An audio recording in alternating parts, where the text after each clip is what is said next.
देखो, कल मिट्टी के बारे में बताया था, जिसको हम लोग मृदा भी बोलते हैं। मिट्टी कितने प्रकार के या फिर मृदा कितने प्रकार के? 6 प्रकार के। 6 प्रकार में मैंने कल पहला प्रकार का बता दिया था, जालोर मृदा, जो कि जल के मदद से आता है। जल किसके मदद से आएगा?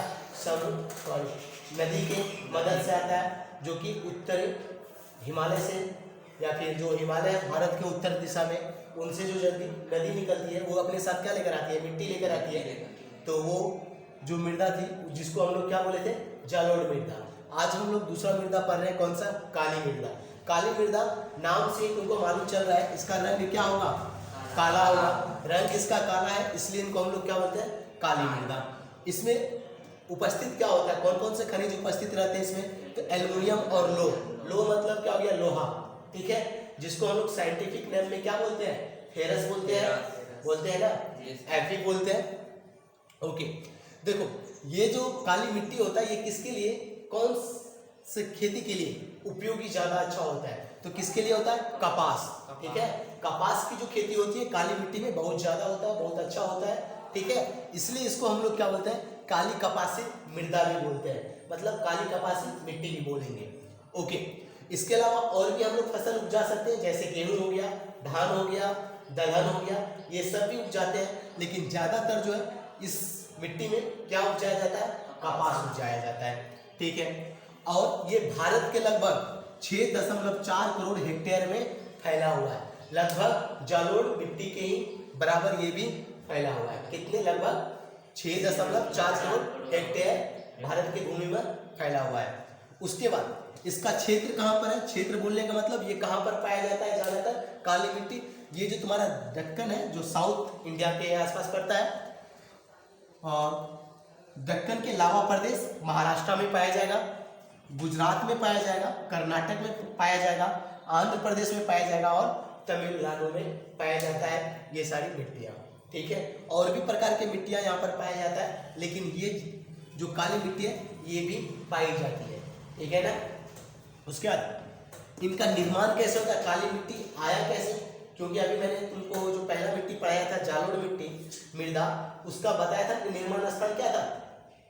हिमालय पर्वत से जब नदियां आती है तो अपने साथ क्या करती है? बहुत सारी मिट्टियां लेकर आती है। तो उसी प्रकार तो जालोर मिट्टी का या फिर जालोर मृदा का निर्माण क्या था? नदी था। तो उसी प्रकार काली मिट्टी का निर्माण कहाँ से हुआ? ये कहाँ से हुआ? सैलों और ज्वालामुखी। पृथ्वी के अंदर से ज्वालामुखी निकलता है कभी कभी बाहर, जब बाहर निकलता है तो अपने साथ क्या लेकर आता है? लावा। जब वो लावा ठंडा पड़ता है तो क्या किसके रूप ले लेता है? बेसाल्ट का। जब लावा बाहर आता है तो वो क्या होता है?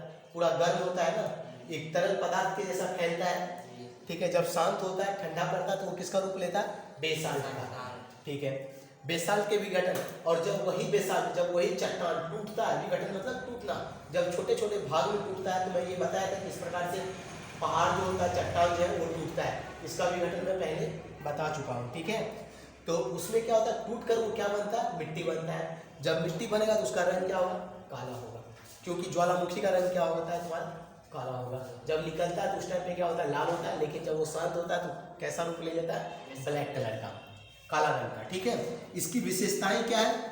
ये नमी धारण बहुत जल्दी कर लेती है। क्यों नमी धारण करती है? क्योंकि जब जब इसमें नमी की कमी पड़ती है तो ये क्या होता है? फट जाता है।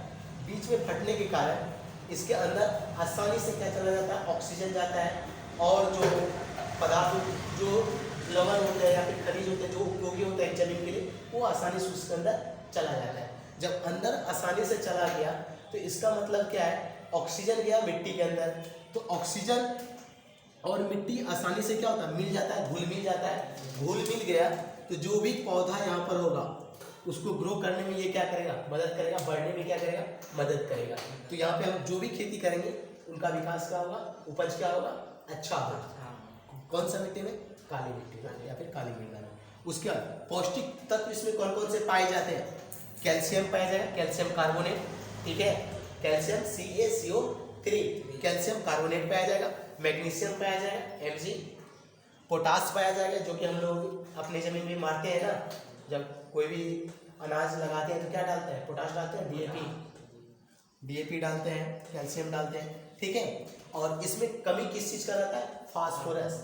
फास्फोरस हमारी भी जमीन में कमी है ना, उत्तर बिहार की जमीन में, तो फास्फोरस हम लोग भी डालते हैं।